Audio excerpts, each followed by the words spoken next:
반기문 전 유엔 사무총장 귀국이 하루 앞으로 다가왔습니다. 임성호 기자 연결돼 있습니다.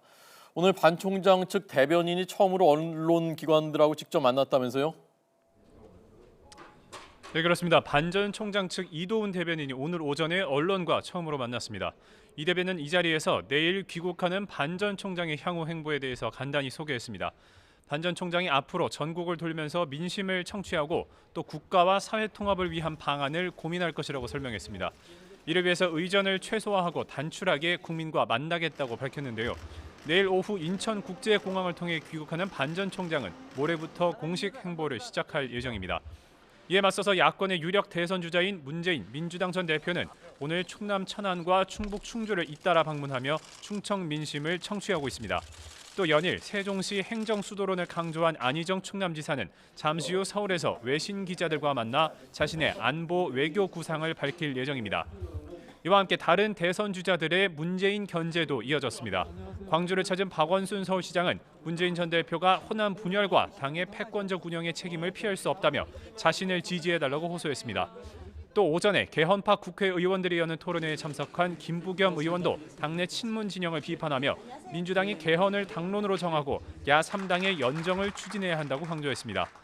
또 국민의당 안철수 전 공동대표는 오늘 수도권에서 열리는 국민의당 시도당 개편대회에 참석하며 문재인 대세론을 차단하는 데 주력하고 있습니다. 네. 오늘부터 이제 민주당의 대선 주자 경선 규칙 전쟁 시작됐는데 박원순 시장 측은 나오지 않았다고요? 네, 그렇습니다. 말씀하신 대로 이 경선 규칙을 논의하는 회의가 오전에 열렸는데요. 문재인, 안희정, 김부겸 측 대리인들이 회의에 참석했고 이 이재명 성남시장 측 대리인은 서면으로 경선 규칙에 대한 입장을 설명했습니다. 이 앞서 문재인 전 대표와 안희정 충남지사는 경선 규칙을 당에 백지위임하겠다고 밝혔고 또 이재명 성남시장 측은 지난 2012년의 경선 규칙 정도면 수용하겠다고 밝힌 바가 있습니다. 하지만 말씀하신 대로 이 박원순 서울시장 측은 최근 문재인 편향 논란에 휩싸인 당의 개헌 보고서 파문에 반발해서 경선 규칙 논의 자체를 보이콧하고 있습니다. 현재 경선 대리인조차 선임하지 않은 상태인데요. 박 시장 측은 개헌 보고서 파문이 제대로 해결되지 않으면 향후 경선 과정의 공정성도 담보할 수 없다며 당에 납득할 만한 조치가 우선이라는 태도입니다. 이 때문에 민주당의 대선 경선 논의가 초반부터 삐걱거리는 모양새입니다. 이런 가운데 국민의당은 아까 말씀드린 것처럼 수도권에서 시도당 개편 대회를 열어서 당대표 후보 합동 연설회를 마무리합니다. 또 모레부터 이틀 동안 사전 투표를 진행한 뒤 오는 15일 일산 킨텍스에서 전당대회를 열어서 새 지도부를 선출할 계획입니다. 네. 자, 새누리당은 임명진 비상대책위원장이 같이 탈당하자 했었던 서청원 의원 요구를 일축했다고요?